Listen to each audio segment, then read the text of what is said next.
وعليكم السلام. الحمد لله رب العالمين والصلاة والسلام على سيد الأنبياء والمرسلين وعلى آله وأصحابه أجمعين. أما بعد فأعوذ بالله من الشيطان الرجيم. بسم الله الرحمن الرحيم.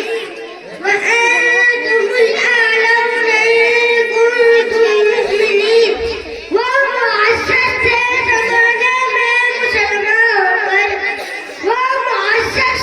زمانہ میں مسلمان ہو کر ہم خوار ہوئے تاریخ قرآن ہو کر.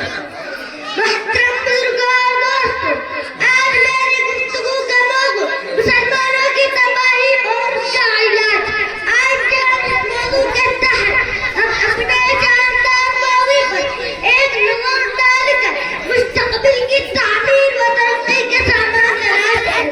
قرآن کریم میں رب ذوالجلال کا ارشاد ہے، وَأَنتُمُ الْأَعْلَوْنَ إِن كُنتُم مُّؤْمِنِينَ. تم ہی سربلند ہوگے اگر تم مومن رہے. ارشاد باری ہماری پوری کا اختصار ہے. تاریخ کیسے اکڑا ہے کیا یہ بتانے کے لیے کافی ہے کہ جب بھی ہمارا رشتہ اللہ اور اس کے دین سے مضبوط رہا، سربلندی و کامیابی نے ہمارے قدر چھوئے. اور جب کبھی بھی اس رشتے میں کسی قسم کی کمزوری آئی، ہم عزت و وقار کا آسمان سے دلت و بستی کے غار میں ڈال کے رکھیں. تاریخ ہمارے سامنے جنگ بدر کی مثال پیش کرتی ہے.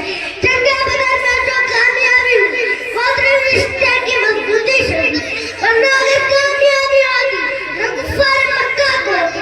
کیونکہ کفار مکہ تقریباً 1000 تھے. ان کے پاس 7 گھوڑے تھے. نیزے کے بعد تلواریں اور دیگر جنگی ہتھیار موجود تھے.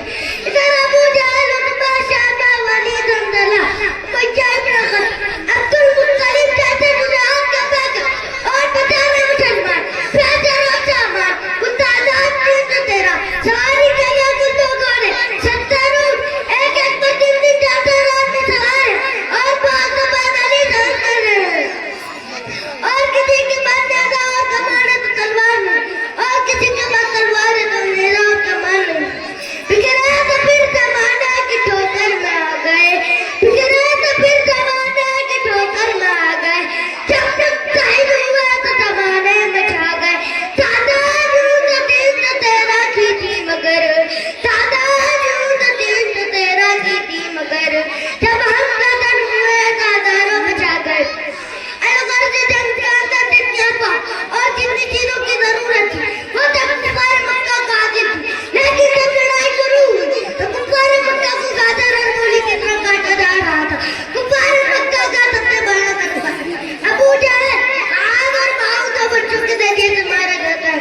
اور عبداللہ بن مسعود رضی اللہ تعالیٰ عنہ ابو جہل کے ساتھوں کا نب کرتے ہیں. مسلمانوں کے آپ جانتے ہو کہ عبداللہ بن مسعود رضی اللہ تعالیٰ عنہ کون ہے؟ یہ وہی ہے جس کو مکہ کے سائن میں ابو جہل نے مارتے مارتے بھی ہوش کر دیا تھا. آج وہی عبداللہ بن مسعود رضی اللہ تعالیٰ عنہ ابو جہل کے ساتھوں کا نب کرتے ہیں. امیہ ابن خلف ابو جہل کے بعد مکہ کا سب سے بڑا سلطان سمجھا جاتا تھا، لیکن اپنے ساتھیوں کو چندے ہوتے تھے. وہ میدان جنگ چھوڑ کر بھاگ پڑا. حضرت بلال رضی اللہ تعالیٰ عنہ بھی اس کے پیچھے بھاگے اور قریب پہنچ گئے. وہ گھبرا کر گھوڑے سے نیچے گر جاتا ہے اور پیٹ کے بل لیٹ گیا. وہ آگے پہنچتا ہے، امن چاہتا ہے، لیکن حضرت بلال رضی اللہ تعالیٰ عنہ اس کے پیٹھ پر تلوار چلا دیتے اور اس کو جہنم نصیب کر دیتے ہیں. وہ دین سے تیرا تلا رستہ تھا زمانہ، وہ دین سے تیرا تلا رستہ تھا زمانہ. آج ہم کروڑوں میں مدد کرتے ہیں. وما علینا الا البلاغ. بہت ماشاء اللہ.